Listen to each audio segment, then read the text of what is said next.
por supuesto el tema de mujer no podría compartirlo. Soy una mujer, no sé si de feminista, pero por lo menos en muchos aspectos, cuando veo que las mujeres hace 50 años pues no podíamos votar, cuando pienso que las mujeres hoy en día estamos abriéndonos un espacio en juntas directivas, en trabajo, que el machismo sigue existiendo en esta sociedad, no podría hablar de que el feminismo, como dice usted, no le ayuda a la mujer, no ha hecho nada, que estamos en un posfeminismo, que el feminismo es misógeno. ¿Por qué no me elabora un poco esta idea? ¿Por qué crees que la mujer hoy está abriéndose paso en la empresa? Pues porque... ¿Por el feminismo? No porque estamos atrasadas, no, por el machismo. O sea, el machismo le ha abierto las puertas a la mujer en la empresa. No, el machismo no nos las ha abierto. ¿Y quién se las ha abierto? Nosotras. ¿Estás segura de eso? Lo que les ha abierto a ustedes las puertas en el mundo laboral, más que una revolución política, más que un discurso político, ha sido la evolución tecnológica. Porque vos me estás mencionando la cúspide, las juntas directivas de empresas me habías mencionado. ¿Y claro. por qué no vamos a ver, por ejemplo, quiénes levantan edificios? En la política hay menos. ¿Y por qué no vamos a ver quiénes se cuelgan de máquinas para construir un edificio? ¿Quién se cuelga de un camión de la basura para levantar bolsas de basura durante... No las hay. Sí, en ese tipo de trabajos no las hay. Cosas como las piensan. Y faltaron mujeres en esta mesa. Faltaron mujeres, porque sí, las mujeres tienen que pensar de una forma determinada. No, las mujeres tenemos que pensar como nosotras queremos pensar, no como ustedes nos digan que pensemos. O como vos querés que piensen. Les habíamos anunciado a nuestros oyentes y televidentes que hoy estaría con nosotros en cabina un gran invitado, y de verdad que es un inmenso gusto tener con nosotros a Agustín Laje, el famoso escritor, politólogo, intelectual, conferencista. Agustín Laje lo recordarán muchos en Colombia después de que en una importante universidad restringieron una de sus conferencias. A las pocas horas, en Corferias, colapsó. La Feria del Libro fue el evento más visitado. Más de 3.000 personas llegaron a oír a Agustín Laje, jóvenes, personas de todas las regiones del país, una cola inmensa porque lo querían escuchar. ¿Y por qué lo querían escuchar?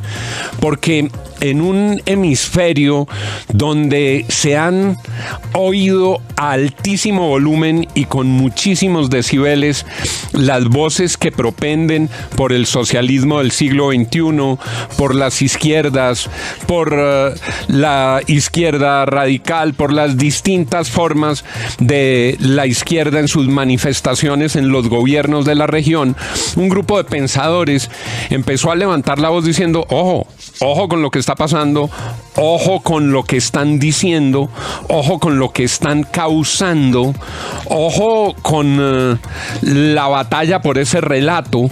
Y Agustín Laje ha cobrado una enorme importancia como el pensador que escribió La Generación Idiota, como el pensador que escribió La Batalla Cultural, y ahora está lanzando su último libro, Globalismo. Qué gusto tener aquí en cabina a Agustín Laje. Gracias por venir, Agustín. ¿Qué tal, Juan? Bueno, gracias a ustedes por invitarme. Es un honor. Muchísimas gracias. En Colombia ya has tenido algunas presentaciones y tienes a Colombia en la mira de tus reflexiones también. Mira, la realidad es que Colombia se ha transformado en un lugar clave para lo que yo hago. Es bastante interesante porque yo en realidad vengo a dar conferencias a Colombia desde el año 2016, pero desde que Petro llegó al poder se ve que hay una necesidad mayor de este tipo de libros, de este tipo de actividades, de este tipo de discursos, conferencias, debates y demás. Entonces tengo una actividad bastante importante en Colombia en general. Vengo por lo menos 2 o 3 veces por año. En Argentina has seguido muy de cerca y has estado muy de cerca en todo el proceso de Javier Milei.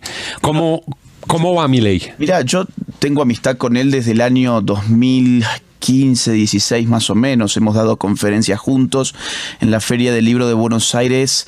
Después de haber estado acá en Corferias en el año 2022, Milei presentó el libro que vos tenés ahí, que es La Batalla Cultural, que de alguna manera inspira la gran cruzada libertaria que se está haciendo en Argentina, en el sentido de ocuparse por primera vez por temas culturales y no solo económicos.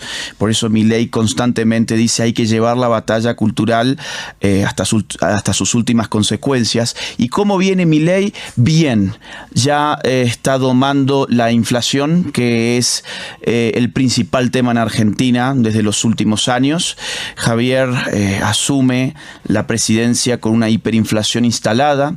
La primera semana de diciembre, él asume el 10 de diciembre, es la primera semana de diciembre, la inflación estaba corriendo al 1% diario. Si lo anualizás, te da 3.700 aproximadamente. A la semana siguiente aceleró al doble. Si lo veías además en inflación mayorista, se te iba 13.000% aproximadamente, con lo cual había una hiperinflación que estaba instalada, que si hubiese explotado nos iba a dejar con una indigencia por arriba del 50-60%, pobreza del 90%. Bueno, eso ya está cediendo. Hoy tenemos una inflación mensual de 3 y un poquito más, y las expectativas en Argentina es que siga bajando. La inflación está domada. La inseguridad ha sido domada también. Ya no hay, por ejemplo, piquetes en Argentina, que era un tema con el cual convivíamos desde hace décadas. No poder llegar a tu trabajo porque te cortaban una ruta, te cortaban una calle, lo hacían absolutamente todos los días. Los bloqueos de las vías, sí, las marchas. Exactamente. Allá, digamos, la izquierda era dueña del espacio público. La misma izquierda que habla contra la privatización de una empresa es la que privatiza la calle, por ejemplo. Agustín, tú has dicho, la cultura se ha convertido en el botín principal del poder, y parece que las izquierdas, digamos, utilizando esas expresiones, se hubieran apropiado de la cultura y que las derechas las hubieran subestimado. Mira, acá hay varias cosas para decir. En primer lugar, el gran problema que tuvo que enfrentar la izquierda es el derrumbe del modelo marxista clásico, en el cual los conflictos eran entre ricos y pobres, entre obreros y burgueses. Gracias.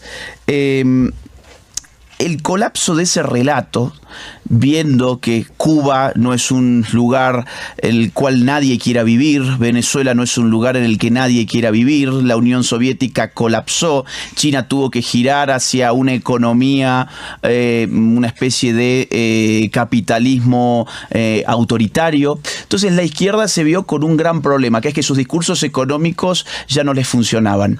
Para reemplazar esos discursos económicos apelaron al campo de la cultura y empezaron a generar conflictos o a levantar discursos que marcaban conflictos en ese campo. El del hombre y la mujer es el más importante que han tenido, a mi juicio, en los últimos años. Han fabricado a la minoría llamada mujer, la han fabricado y la han conducido después desde el Estado. Eso ha tenido unas consecuencias tremendas en la región. El tema del LGBT es otro tema que ha sabido hegemonizar muy bien la izquierda. El tema de la etnia, los indigenismos. El tema de la raza, los neorracismos en los Estados Unidos, por ejemplo, el tema de la inmigración ilegal, todo ese tema, el tema ambientalista, todo ese tipo de dialécticas que no cuajaban realmente con el marxismo del siglo XX, sí ocupan un lugar predominante en el discurso de las izquierdas. Con lo cual, las derechas se quedaron discutiendo de economía cuando las izquierdas empezaron a discutir de sexo, de raza, de etnia, de estatus jurídico, de medio ambiente. Hubo un cortocircuito muy importante, y las izquierdas, además, fuera del campo de la política, sin demasiadas expectativas a partir de los años 80-90, buscaron un resguardo sobre todo en academias, en universidades, en colegios, en fundaciones, en ONGs y en organismos internacionales. Se empezaron a meter en este tipo de instituciones, tanto culturales como políticas en el caso de los organismos internacionales, y continuaron sobreviviendo a lo que se pensaba en Occidente que era su final, que fue la caída del muro. Agustín, ¿cómo evaluar al presidente Gustavo Petro en este contexto? Yo te diría como un tristísimo accidente. Yo, por lo que conozco a Colombia, Colombia no es un país de izquierdas, es un país que en todo caso estaba fatigado de una dirigencia política tradicional que colapsó. De hecho, hoy cuesta encontrar en general líderes opositores. Lo que se ve es una sociedad civil opositora en todo caso.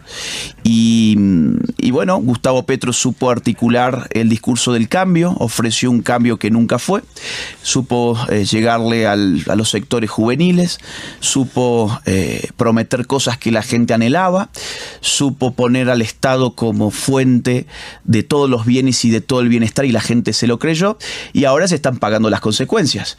Lo interesante, en todo caso, es ver cómo la imagen de Gustavo Petro se desploma a menos de 100 días de haber asumido. Con lo cual, todo el exitismo inicial, yo no sé cuánto está viviendo actualmente. La última encuesta que vi me parece que andaba en 35 puntos, más o menos. Subió 5 puntos en favorabilidad. Subió, sí, ahora entonces en cuánto está. Pero para llegar más o menos a al 30, más o menos a 35, sí. claro. Pero por digamos ahí que anda. Pero sí. Vamos un poco más allá del tema del tema de lo que hoy es Petro.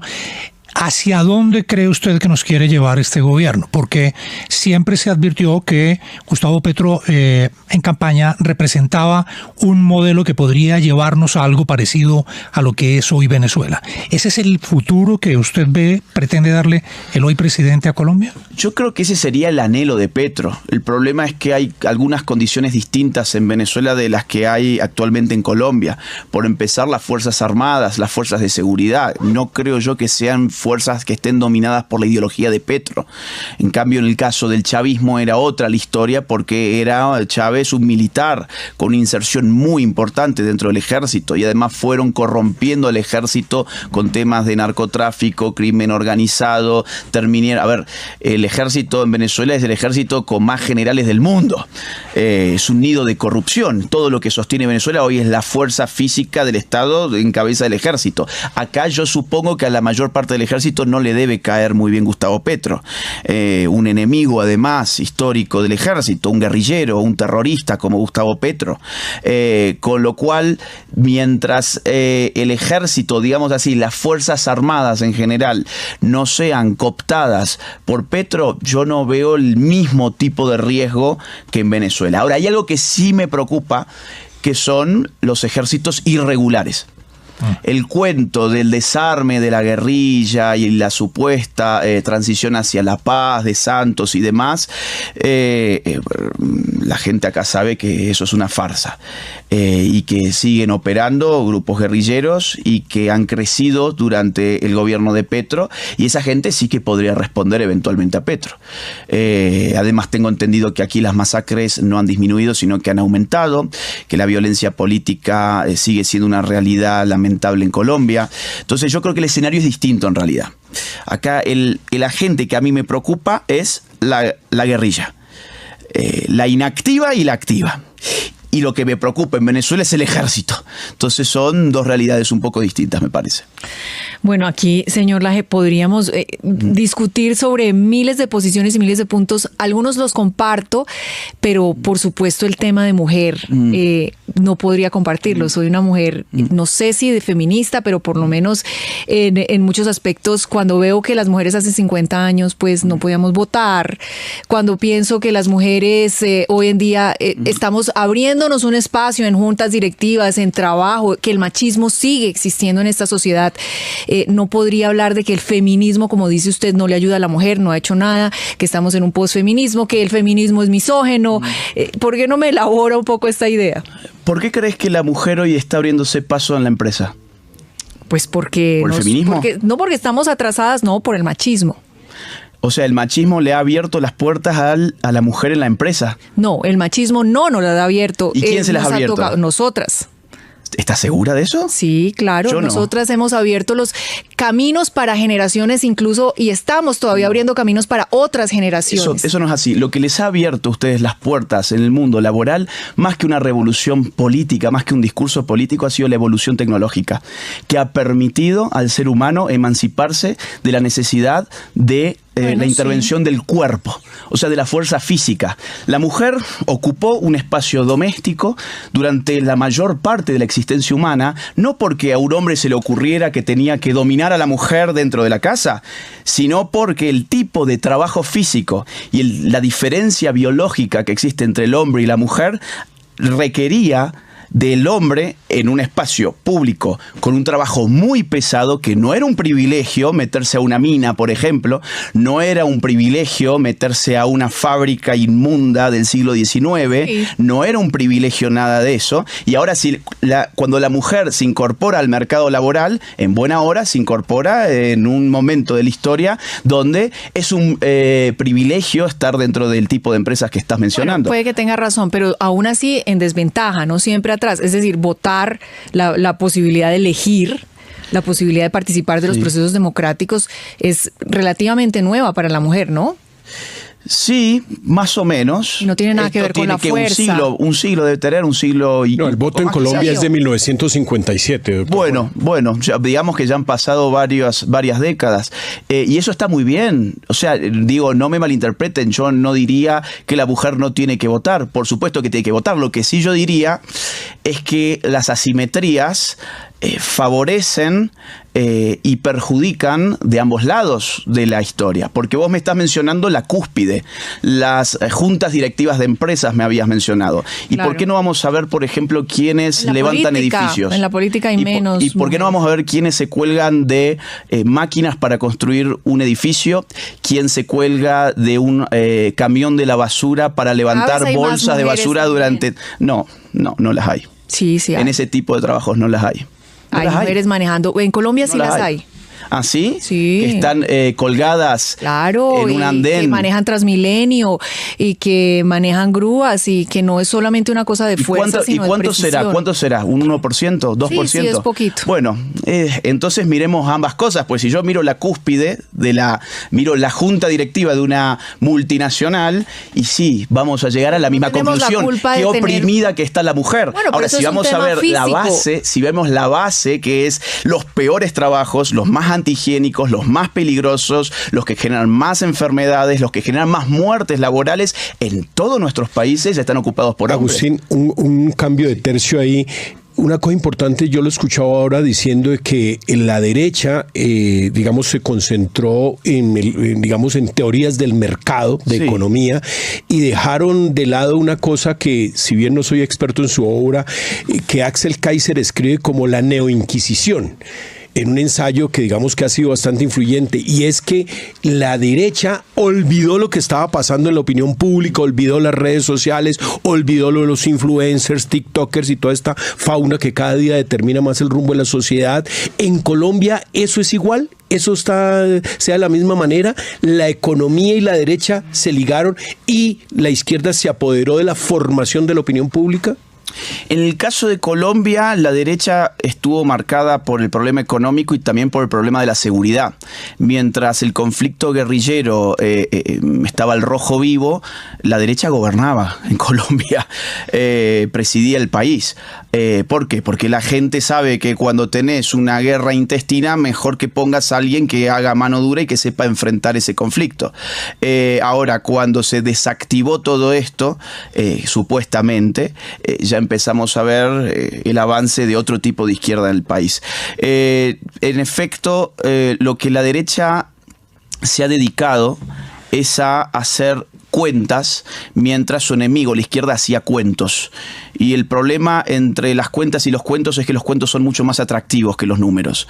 La derecha te muestra gráficos, te muestra porcentajes, te habla de la inflación mensual, como acabo de hacer yo, por ejemplo, hace un rato, te muestra, te habla de PBI, te habla de un montón de cosas que en general la gente no sabe. Pero la izquierda viene después y te dice: oiga, mujer, usted está siendo oprimida por culpa del machismo, como escuchábamos recién acá justamente, y eso es muy atractivo. Eso es muy atractivo, es mucho más atractivo que estar poniendo gráficos y números. Y eso ha tenido un impacto formidable. De hecho, por ejemplo, cuando hoy vemos el problema de la derecha con la mujer, es impresionante.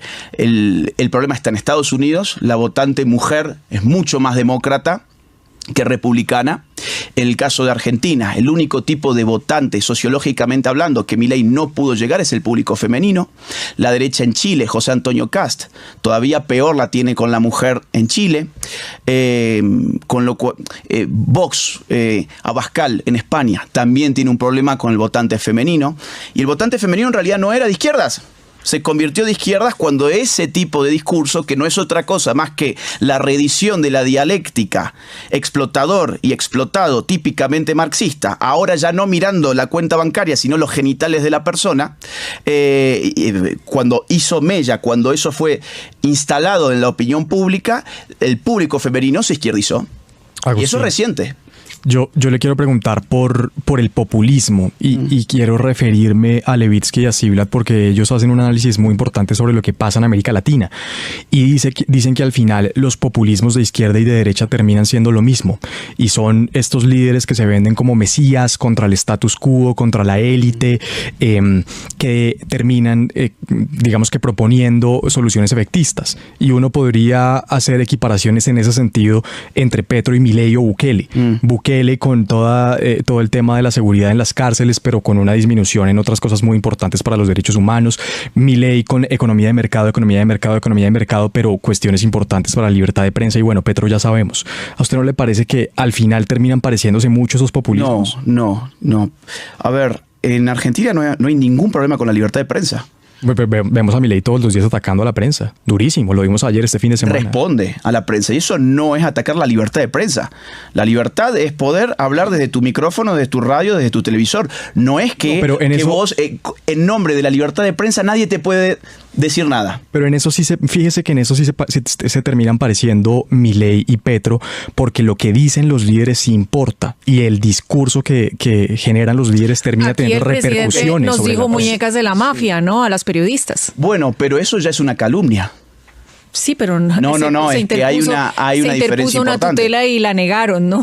Bueno, eso es pero yo no diría que eso es que te está restando libertad de prensa, sinceramente. Es decir, no me gusta Petro, es evidente, no quiero hablar a favor de Petro, pero que Petro insulte a un periodista machista, no me parece con las machista. Mujeres. ¿Cómo? ¿Quién? Con las mujeres. ¿Petro? Claro. No sé, según ¿a qué le llamamos machismo? ¿Por qué no dice muñecos de la mafia en general el periodismo? Está señalando a las mujeres específicamente. Y si dijera... muñecas de la mafia, que aquí tiene una connotación terrible en Colombia. Bueno, será, mirá, no sé por qué no le escuché eso, pero más allá de eso, vamos al punto. Todo depende de a qué le llamemos populismo. El populismo en realidad, más que una política pública o una ideología política, es una forma del discurso político. Es una forma del discurso político que reivindica una representación directa de algo llamado pueblo. Es decir, el populismo en todo caso es una deriva democrática. Nos guste más o nos guste menos, la democracia requiere de un sujeto abstracto llamado pueblo que se interpela y que se busca representar. ¿Qué hace el populista? Bueno, corta las intermediaciones. Una de las intermediaciones del pueblo y el político solía ser la prensa. Solía. Afortunadamente ya no lo es más. Afortunadamente hoy tenemos redes sociales para que la gente directamente pueda esbozar de manera pública y abierta sus opiniones. Ahora, el problema con los periodistas es que se han creído el cuento de que son el cuarto poder. En realidad no son ningún cuarto poder. Tuvieron sus décadas de relevancia indiscutida, porque no todo el mundo tenía un estudio de televisión, ni tenía un estudio de radio, ni un periódico. Pero esos tiempos ya pasaron. Ya pasaron. No hay coronita para nadie. Si un periodista ataca a Javier Milei y Javier Milei le devuelve y ataca a un periodista, no significa que el periodista esté perdiendo libertad de expresión. En todo caso podemos decir, qué mala forma que tiene el presidente Milei, qué agresivo que es el presidente Milei. Incluso si querés, no sé, qué maleducado podés decir. Pero libertad de prensa, hay plena libertad de prensa en Argentina. Plena libertad de prensa. Entonces, al final, estos dos populismos son muy distintos, no tanto en el discurso, porque en el discurso los dos apelan sin intermediación al pueblo, que esa es la definición de populismo, realmente. Ahora, ¿en qué sí son distintos? En las políticas públicas que se hacen. No podemos comparar el populismo venezolano que agiganta el Estado a tal punto de crear un ministerio de la felicidad, por ejemplo, o de adelantar las fiestas navideñas a octubre porque hay que distraer al pueblo después de un mega fraude electoral, con un proyecto como el mileísmo en Argentina que reduce los ministerios al 50% de lo que había y está cortando todos los días empleos públicos. Está descabezando, digamos así, toda la mafia que estaba metida en el Estado. Entonces, a efectos de política políticas públicas son cosas diametralmente contrarias. ¿Cuál es el punto de encuentro? En todo caso, la voluntad de apelar sin intermediaciones a algo llamado pueblo, cuya existencia después y qué significa podemos discutirlo. 8:47. Y lo otro que está ocurriendo globalmente, Agustín, es que estos aparatos, los teléfonos celulares, yo coincido en esa aproximación, empoderaron a los ciudadanos porque cada uno es libre de expresar su pensamiento a través de su aparato celular y no le tiene que pedir permiso a nadie. Exacto. Para recibir o para emitir sus mensajes. Agustín Laje está en Colombia lanzando su último libro, Globalismo. Está recién salido, está calientica la tinta, Agustín. Salió hace 5 días. Está O sea, calientico. Caliente. Es un libro, bueno, un poco voluminoso, tiene 600 páginas. Es un libro que, como los otros que tenés ahí, trata de anticipar cosas. Hay un nuevo término en el discurso político, muy nuevito, que es el término globalismo, que suena a globalización, pero no es exactamente lo mismo. Globalización es un término de la década del 80 que se popularizó en la década de 1990. Más por temas de comercio exterior. Exactamente, que refería a fenómenos económicos. Correcto. A la interconexión económica del mundo gracias a las tecnologías que explotaban por aquellos años. Y todavía continúan haciéndolo. Ahora, globalismo es un término político que refiere al traspaso del poder soberano o de los derechos soberanos de los Estados-nación hacia organismos internacionales. Quiere decir que es el riesgo desde el discurso político de borrar las naciones para conferir unos poderes globales. Es el riesgo de la conformación de una autoridad política que todavía está en estado embrionario, que tiene características supraestatales y supranacionales. El ejemplo más... CIDH, la Corte Penal Internacional. Por ejemplo, la CIDH, la Corte Penal Internacional, OEA, o las grandes, ONU, o las grandes, para que la CIDH o las grandes corporaciones. O las grandes corporaciones económicas, llámese Microsoft. El sistema de satélites de Elon Musk. Mira, OTAN, tenemos mucha tela porque han agarrado el punto perfecto, pero es como si hubiesen leído el libro. Todo eso que ha mencionado es en efecto así. Vamos a poner un ejemplo para que esto quede claro. Corte Penal Internacional, CIDH. Cuando vos haces lupa y ves quiénes financian eso, tenés financiando Microsoft, Soros, Google, la Fundación Ford, estados europeos que ponen su dinero con requerimientos de qué se tiene que hacer con ese dinero. Por ejemplo, año 2017, España puso una fortuna en la Corte Interamericana de los Derechos Humanos, la Corte IDH, que es el órgano más importante del sistema interamericano de los derechos humanos, con una consigna que era generar opiniones consultivas en favor de la comunidad LGBT, por ejemplo. Entonces, le llega con una instrucción al juez de qué tiene que hacer con ese dinero y a fines de ese año ya se genera la opinión consultiva para Costa Rica, donde la Corte determina la existencia del derecho humano a la identidad de género autopercibida, sin ningún tipo de requerimiento psicológico o psiquiátrico, sin ningún tipo de requerimiento hormonal, sin ningún tipo de requerimiento de cirugías. Es un derecho humano que a mí el Estado y la sociedad me trate como yo diga que es mi identidad de género.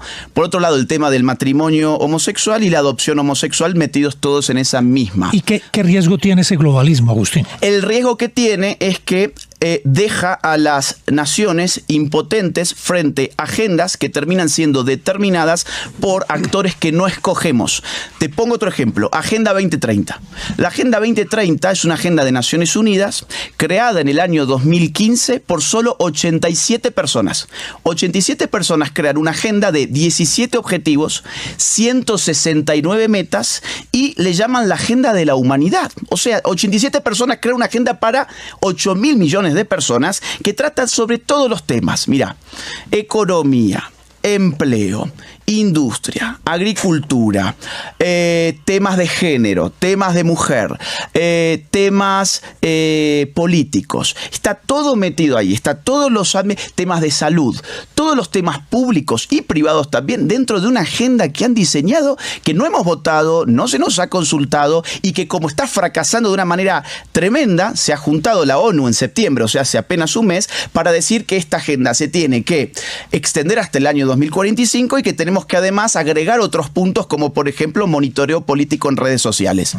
Entonces, esos son casos de globalismo. ¿Por qué? Porque los estados terminan siendo serviles a agendas que no se determinan en su seno, de cuya existencia su población en general no tiene idea. Yo apuesto a que el 99% de la gente que nos escucha no tiene idea de qué es la Agenda 2030, pues les comento que Colombia tiene un compromiso internacional con 17 objetivos y 169 metas que jamás se los consultaron a ningún colombiano, más que al embajador de este país frente a la ONU. Entonces, esos son casos de globalismo. Ahora, curiosamente, cuando uno hace lupa, todo ahí siempre son temas feministas, de género, indigenistas, temas a favor de la inmigración ilegal descontrolada para los casos de los países europeos y para Estados Unidos, temas de intervencionismo económico. Bueno, en fin, eso digamos son algunos ejemplos de lo que se puede dar sobre lo que estábamos hablando. Ustedes pueden o no estar de acuerdo con Agustín Laje, pero no cabe la menor duda que en este a veces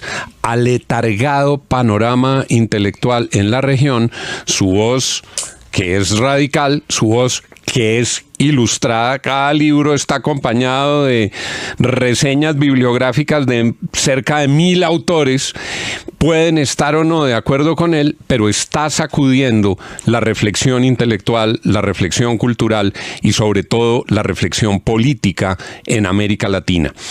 Para el propósito que tenemos aquí en la FM es muy importante poder no simplemente quedarnos con el episodio del día, sino tratar de entender cómo se escriben y cómo se inscriben esos episodios dentro de las grandes corrientes del pensamiento. Queda para la reflexión de ustedes y yo apenas termine el programa, salió hace 5 días, me voy a comprar Globalismo para leerlo completo y tener conversaciones ilustradas con don Agustín Laje y pensar cómo no somos simplemente una boronita de territorio en un inmenso planeta, sino que hay unas corrientes de globalismo que están influyendo en lo que nos ocurre cada día. ¿Cómo es la agenda estos días en Bogotá, Agustín? Mira, si me dejaste, agrego un dato que va a interesar para los colombianos. Un segundo. Claro, más. claro. Noviembre 2019.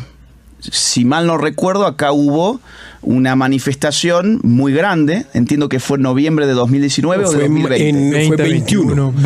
Fue entre abril y mayo del 21. Es que hubo en el 19 y hubo en el 21. Eso fue un mes antes de la pandemia. Exacto. Por entonces, ¿qué hizo George Soros, uno de los magnates más importantes del mundo? Que financia muchos portales, ¿no? Y muchos tuiteros y muchas cosas. Y muchos medios de comunicación. Alternativos, entre comillas. Y mucha fundación, mucha ONG, mucho organismo internacional. ¿Qué hizo entonces? Puso dinero desde Open Society, que es su mega fundación, en la CIDH, la Comisión Interamericana de los Derechos Humanos, para generar estándares de derechos humanos que vienen en forma de informes de derechos humanos contra la criminalización de la protesta social. ¿Y a qué remite al caso colombiano? ¿Para qué? Para evitar, para atar las manos de los policías, de las fuerzas del orden, para que tengan terror, tengan pavor de poner orden cuando un desquicio político de esas magnitudes se suscita. Entonces, frente a la CIDH, por ejemplo, hoy reprimir en una manifestación violenta a un manifestante violento sería herir sus derechos humanos. Bueno, eso lo ha logrado, por ejemplo, Soros a través de la CIDH. Un dato, Soros hace 3 meses, lo dijimos aquí, entró como accionista, todavía no se sabe en qué calidad de accionista, de la revista Cambio. ¡Wow! Y bueno, eso es un poco lo que está investigado acá en este libro. ¿Cómo es mi agenda? En realidad vengo de Cali, tuvimos unas conferencias multitudinarias. Aquí en Bogotá tengo esta tarde una conferencia, pero es privada, porque es para lectores de Busca Libre que han organizado esto. Ya pasado mañana me tengo que ir a hacer gira a Estados Unidos, con lo cual la agenda ya seguirá por otras vías, pero espero poder volver a Bogotá para ya hablar sobre este libro en la Filbo. Ojalá que me inviten, esperemos.